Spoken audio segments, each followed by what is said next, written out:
The Hate You Give, Chapter 11.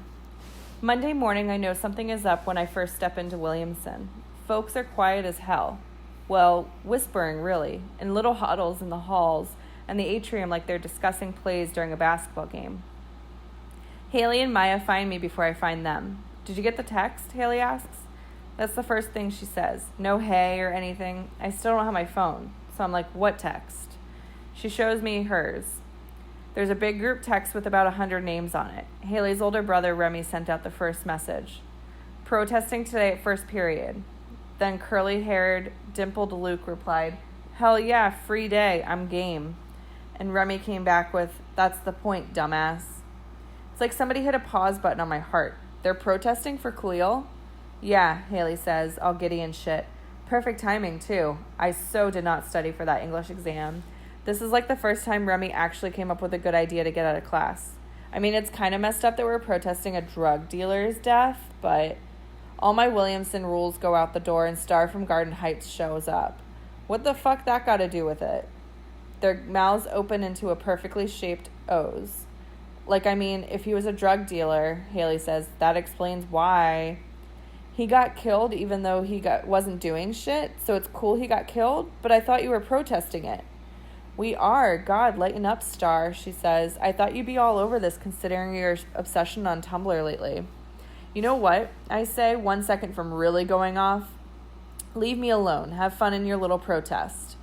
I want to fight every person I pass, Floyd Mayweather style.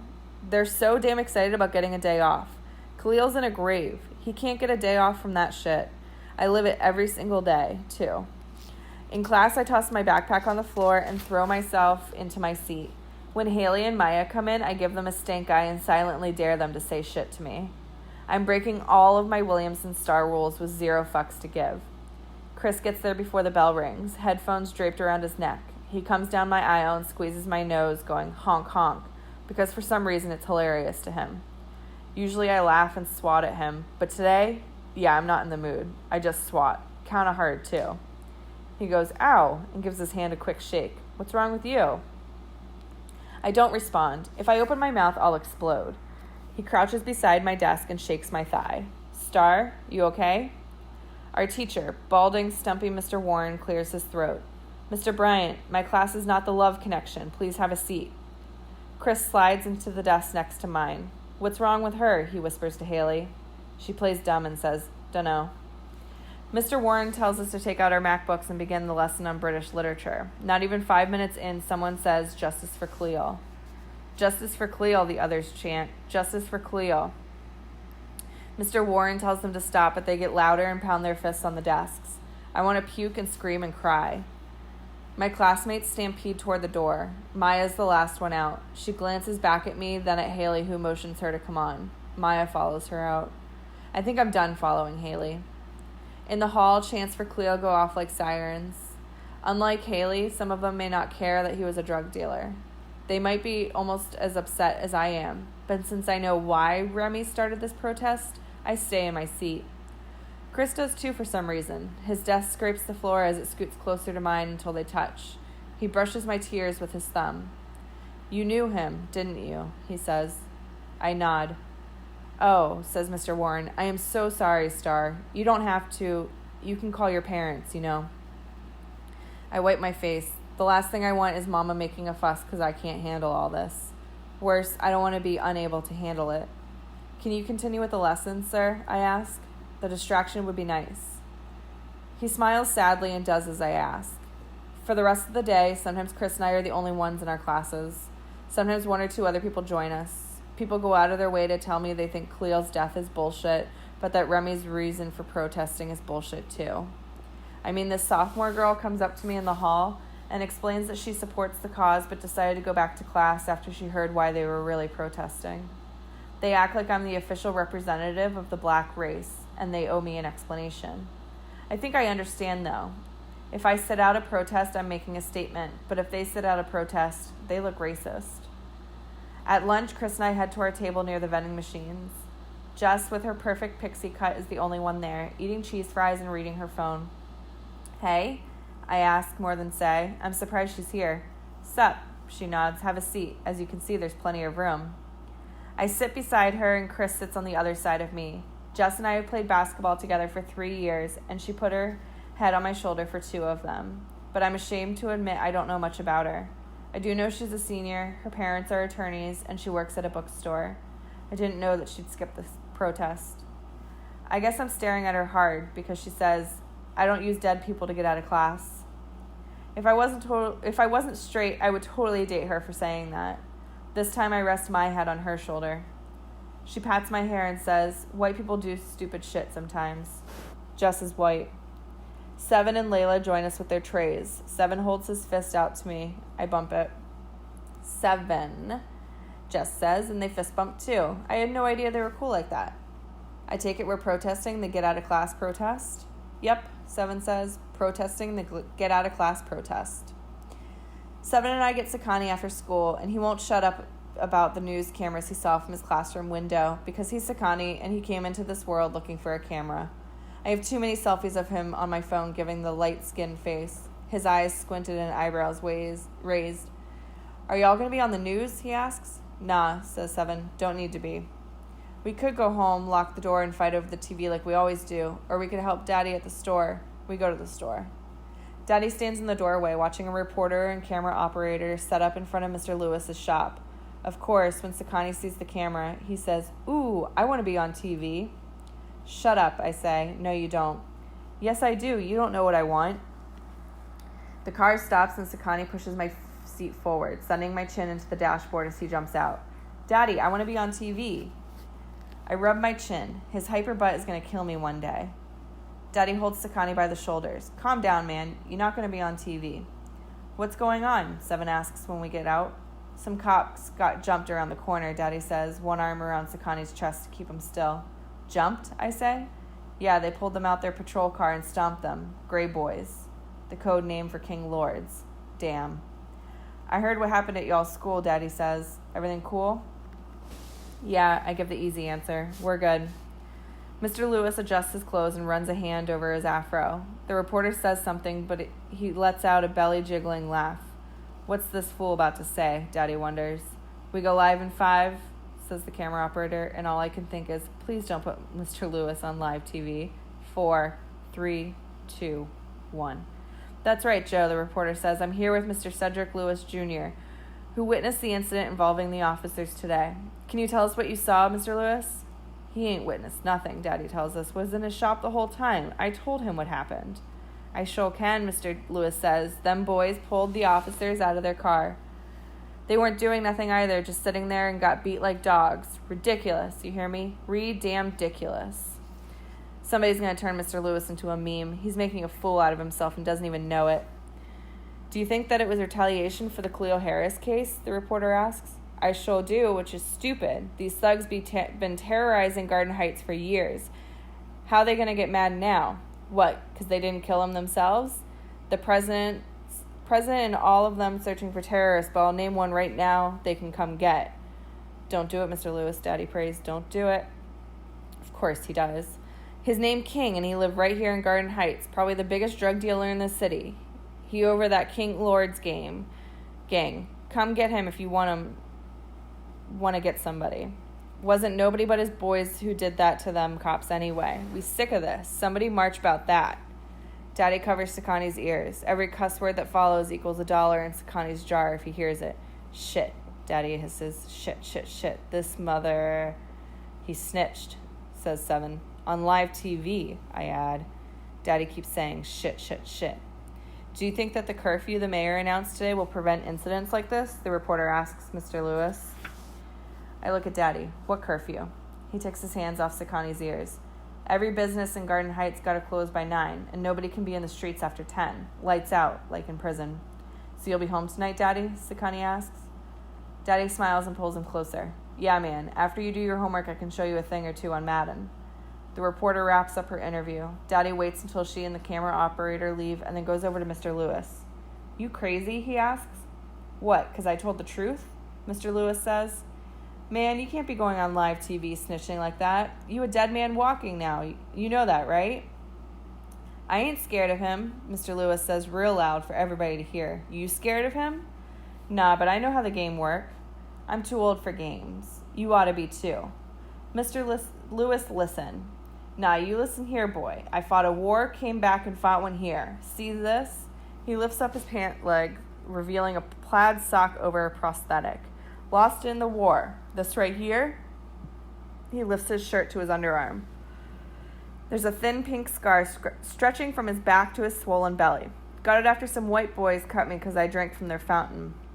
He lets his shirt fall down. I done faced a whole lot worse than some so-called king. Ain't nothing he can do but kill me. And if that's how I gotta go for speaking the truth, that's how I gotta go. You don't get it, Daddy says. Yeah, I do. Hell, I get you. Walking around here claiming you ain't a gangster no more, claiming you're trying to change stuff, but still following all of that don't snitch mess. And you're teaching them kids the same thing, ain't you? King's still controlling your dumb ass, and you too stupid to realize it. Stupid? How are you going to call me stupid when you're the one snitching on live TV? A familiar whoop-whoop sound alarms us. Oh, God. The patrol car with flashing lights cruises down the street. It stops next to Daddy and Mr. Lewis. 2 officers get out, one black, one white. Their hands linger too close to the guns on their waists. No, no, no. We got a problem here, the black one asks, looking squarely at Daddy. He's bald, just like Daddy, but older, taller, and bigger. No, sir, officer. His hands that were once in his jean pockets are visible at his sides.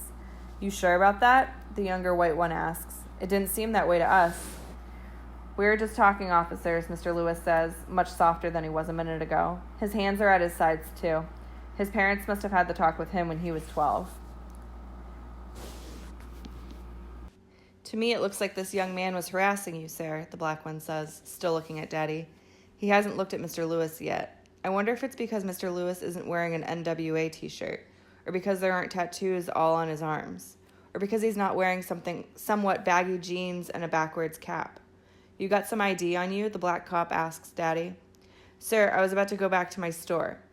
I said, do you have some ID on you? My hands shake. Breakfast, lunch, and everything else churns in my stomach, ready to come back up in my throat. They're going to take Daddy from me. What's going on? I turn around. Tim, Mr. Rubin's nephew, walks over to us. People have stopped on the sidewalk across the street. I'm going to reach for my ID, Daddy says. It's in my back pocket. Daddy, I say. Daddy keeps his eyes on the officer. Y'all go in the store, all right? It's okay. We don't move. Daddy's hand slowly goes to his back pocket, and I look from his hands to theirs, watching to see if they're going to make a move for their guns. Daddy removes his wallet, the leather one I bought him for Father's Day with his initials embossed on it. He shows it to them. See, my ID is in here. His voice has never sounded so small. The black officer takes the wallet and opens it. Oh, he says, Maverick Carter. He exchanges a look with his partner. Both of them look at me. My heart stops. They've realized I'm the witness. There must be a file that lists my parents' names on it. Or the detectives blabbled, and now everybody at the station knows our names. Or they could have gotten it from Uncle Carlos somehow. I don't know how it happened, but it happened. And if something happens to Daddy... The black officer looks at him. Get on the ground, hands behind your back. But, on the ground, face down, he yells. Now. Daddy looks at us. His expression apologizes for the fact that we have to see this. He gets down on one knee and lowers himself to the ground, face down. His hands go behind his back and his fingers interlock. Where's that camera operator now? Why can't this be on the news? Now wait a minute, officer, Mr. Lewis says. Me and him were just talking. Sir, go inside, the white cop tells him. But he didn't do anything, Seven says. Boy, go inside, the black cop says. No, that's my father, and... Seven, Daddy yells. Even though he's lying on the concrete, there's enough authority in his voice to make Seven shut up. The black officer checks Daddy while his partner glances around at all of the onlookers. There's quite a few of us now. Miss Yvette and a couple of her clients stand in her doorway, towels around the client's shoulders. A car is stopped in the street. Everybody go about your business, the white one says. No, sir, says Tim. This is our business. The black cop keeps his knee on Daddy's back as he searches him. He pats him down once, twice, 3 times, just like 115 did Khalil. Nothing. Larry, the white cop says. The black one, who must be Larry, looks up at him, then at all the people who have gathered around. Larry takes his knee off Daddy's back and stands up. Get up, he says. Slowly, Daddy gets to his feet. Larry glances at me. Bile pools in my mouth. He turns to Daddy and says, I'm keeping an eye on you, boy. Remember that. Daddy's jaw looks rock hard. The cops drive off. The car that had stopped in the street leaves, and all the onlookers go on about their business. One person hollers out, It's all right, Maverick. Daddy looks at the sky and blinks the way I do when I don't want to cry. He clenches and unclenches his hands. Mr. Lewis touches his back. Come on, son. He guides Daddy our way, but they pass us and go into the store. Tim follows them. Why did they do Daddy like that? Sakani asks softly. He looks at me and Seven with tears in his eyes. Seven wraps an arm around him. I don't know, man. I know. I go in the store. Devante leans against a broom near the cash register, wearing one of those ugly green aprons Daddy tries to make me and Seven wear when we work in the store. There's a pang in my chest. Cleo wore one too. Devante's talking to Kenya as she holds a basket full of groceries. When the bell on the door clangs behind me, both of them look my way. Yo, what happened? Devante asks. Was that the cops outside? Says Kenya. From here, I see Mr. Lewis and Tim standing in the doorway of Daddy's office. He must be in there. Yeah, I answer Kenya, heading toward the back. Kenya and Devante follow me, asking about 50 million questions that I don't have time to answer. Papers are scattered all on the office floor. Daddy's hunched over his desk, his back moving up and down with each heavy breath. He pounds the desk. Fuck. Daddy once told me there's a rage passed down to every black man from his ancestors, born the moment they couldn't stop the slave masters from hurting their families. Daddy also said there's nothing more dangerous than when that rage is activated. Let it out, son, Mr. Lewis tells him. Fuck them pigs, man, Tim says. They only did that shit because they know about Star. Wait, what? Daddy glances over his shoulder. His eyes are puffy and wet like he's been crying. The hell are you talking about, Tim? One of the homeboys saw you, Lisa, and your baby girl getting out an ambulance at the crime scene that night, Tim says. Word spread around the neighborhood and folks think she's the witness they've been talking about on the news. Oh, shit. Star, go ring Kenya up, Daddy says. Devante, finish them floors. I head for the cash register, passing Seven and Sakani. The neighborhood knows. I ring Kenya up, my stomach knotted the whole time. If the neighborhood knows, it won't be long until people outside of Garden Heights know. And then what? You rang that up twice, Kenya says. Huh? The milk. You rang it up twice, Star. Oh. I cancel one of the milks and put the carton into a bag. Kenya's probably cooking for herself and Lyric tonight. She does that sometimes. I ring up the rest of her stuff, take her money, and hand her the change. She stares at me a second, then says, Were you really the one with him? My throat is thick. Does it matter? Yeah, it matters. Why are you keeping quiet about it? Like you hiding or something? Don't say it that way. But it is that way, right? I sigh. Kenya, stop. You don't understand, all right? Kenya folds her arms. What's to understand? A lot. I don't mean to yell, but damn. I can't go around telling people that shit. Why not? Because you ain't see what the cops just did to my dad because they know I'm the witness. So you gonna let the police stop you from speaking out for Cleo? I thought you cared about him way more than that. I do. I care more than she may ever know. I already talked to the cops, Kenya. Nothing happened. What else am I supposed to do? Go on TV or something. I don't know, she says. Tell everybody what really happened that night. They're not even giving his side of the story. You're letting them trash talk him. Excuse? How the hell am I letting them do anything? You hear all the stuff they're saying about him on the news, calling him a thug and stuff, and you know that ain't Khalil. I bet if he was one of your private school friends, you'd be all on TV defending him and shit. Are you for real? Hell yeah, she says. You dropped him for them bougie-ass kids and you know it. You probably would have dropped me if I didn't come around because of my brother. That's not true. You sure? I'm not. Kenya shakes her head. Fucked up part about this, the Khalil I know would have jumped on TV in a hot second and told everybody what happened that night if it meant defending you. And you can't do the same for him. It's a verbal slap. The worst kind, too, because it's the truth. Kenya gets her bags. I'm just saying, Star, if I could change what happens at my house with my mama and daddy, I would. Here you are with a chance to help change what happened in our whole neighborhood, and you're staying quiet, like a coward. Kenya leaves. Tim and Mr. Lewis aren't far behind her. Tim gives me the black power fist on his way out. I don't deserve it, though. I head to Daddy's office, Seven standing in the doorway, and Daddy's sitting on his desk. Sakani's next to him, nodding along to whatever Daddy's saying, but looking sad. Reminds me of the time Daddy and Mama had the talk with me. Guess Daddy decided not to wait until Sakani's 12. Daddy sees me. Sev, go cover the register. Take Sakani with you. About time you learned. Aw, man, Sakani groans. Don't blame him. The more you learn to do at the store, the more you're expected to do at the store. Daddy pats the now empty spot beside him on the desk. I hop up on it. His office has just enough space for the desk and a file cabinet. Framed photographs crowd the walls, like the one of him and Mama at the courthouse the day they got married. Her belly, a.k.a. me, big and round. Pictures of me and my brothers as babies. And this one picture from about 7 years ago when my parents took the three of us to the mall for one of those J.C. Penney family portraits.